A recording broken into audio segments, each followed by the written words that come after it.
어제와 똑같이 살면서 다른 미래를 기대하는 것은 정신병 초기 증세다. 인생은 자전거를 타는 것과 같다.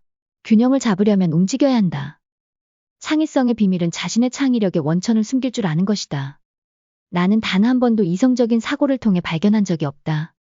나는 똑똑한 것이 아니라 단지 문제를 더 오래 연구할 뿐이다. 지혜는 학교에서 배우는 것이 아니라 평생 노력해 얻는 것이다. 아름다운 여자의 마음에 들려고 노력할 때는 1시간이 마치 1초처럼 흘러간다. 그러나 뜨거운 난로 위에 앉아 있을 때는 1초가 마치 1시간처럼 느껴진다. 그것이 바로 상대성이다. 안정감을 잃어가며 성공을 쫓기보다는 조용하고 겸손한 삶을 사는 것이 더 큰 행복이다. 한 번도 실수를 해보지 않은 사람은 한 번도 새로운 것을 시도한 적이 없는 사람이다.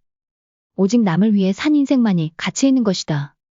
아무리 뛰어난 이론이라 해도 어린아이가 이해할 수 있는 수준으로 설명하지 못한다면 아무짝에도 쓸모없다. 실험을 아무리 많이 해도 내가 옳음을 결코 입증할 수 없다. 단 하나의 실험만으로도 내가 틀렸음을 입증할 수 있기 때문이다. 신은 우리의 수학 문제에는 관심이 없다. 신은 다만 경험적으로 통합할 뿐이다. 나는 미래에 대해 생각하는 법이 없다. 어차피 곧 닥치니까. 인생을 살아가는 데는 오직 두 가지 방법밖에 없다. 하나는 아무것도 기적이 아닌 것처럼, 다른 하나는 모든 것이 기적인 것처럼 살아가는 것이다. 나는 상상력을 자유롭게 이용하는 데 부족함이 없는 예술가다. 지식보다 중요한 것은 상상력이다. 지식은 한계가 있다. 하지만 상상력은 세상의 모든 것을 끌어안는다. 만유인력은 사랑에 빠진 사람을 책임지지 않는다. 의미 있다고 해서 모두 셀 수 있는 것은 아니고, 셀 수 있다고 해서 모두 의미 있는 것도 아니다. 모두가 비슷한 생각을 한다는 것은 아무도 생각하고 있지 않다는 말이다. 나무 판자를 가져와 가장 얇은 부분을 찾아 드릴이 쉽게 들어가는 부분에 수많은 구멍을 뚫는 과학자들을 나는 견딜 수가 없다. 우리가 겪을 수 있는 가장 아름다운 체험은 신비다. 신비는 모든 참 예술과 과학의 근원이다. 수학은 정밀한 자연과학에 수학 없이는 얻을 수 없는 어느 정도의 정확성을 제공해준다. 우리가 맞닥뜨린 중요 문제들은 우리가 문제를 만들어냈을 때와 같은 수준에선 풀리지 않는다. 어떤 지적인 바보도 사물을 더 크고 보다 복잡하게 만들 수 있다. 그러나 그 반대편으로 나아가기 위해서는 천재의 손길과 많은 용기가 필요하다. 나는 제3차 세계대전이 어떤 무기로 치러질지 모른다.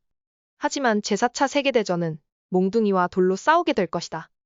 평화는 무력으로 유지될 수 없다. 오직 이해를 통해 유지될 수 있다.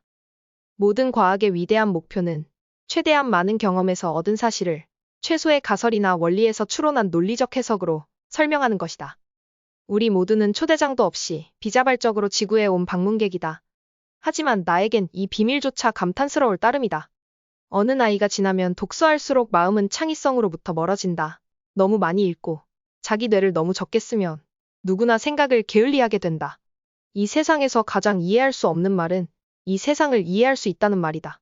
물리학을 믿는 나와 같은 사람들은 과거, 현재, 미래의 구별이란 단지 고질적인 환상일 뿐이란 사실을 알고 있다. 컴퓨터는 믿을 수 없이 빠르고 정확하며 멍청하다. 사람은 매우 느리고 부정확하며 뛰어나다. 둘이 힘을 합치면 상상할 수 없는 힘을 가질 수 있다. 내 길을 비춰주고 매번 삶을 유쾌하게 직면하게끔 새로운 용기를 줬던 이상은 친절, 아름다움, 진실이었다. 인간의 노력, 소유, 외적인 성공, 사치 같은 진부한 요소들은 언제나 경멸스러웠다. 우리가 겪을 수 있는 가장 아름다운 체험은 신비다. 신비는 참 예술과 과학의 요람에 있는 근본 감정이다. 이걸 모르는 사람은 더 이상 놀라지도 경탄하지도 못하고 시체와 다를 바 없다. 그의 눈은 흐려진 것이다. 관습적인 성공을 인생의 중요한 목표라고 젊은이들에게 설교하지 말아야 한다. 학교와 인생에서 가장 큰 동기는 일의 기쁨, 그 결과에서 얻는 기쁨, 그리고 그 지역의 이바지한 가치를 아는 것이다. 가장 중요한 것은 질문을 멈추지 않는 것이다. 호기심은 그 자체만으로도 존재 이유가 있다. 영원성, 생명, 현실의 놀라운 구조를 숙고하는 사람은 경외감을 느끼게 된다. 매일 이러한 비밀의 실타래를 한 가닥씩 푸는 것으로 족하다. 신성한 호기심을 절대 잃지 말아야 한다.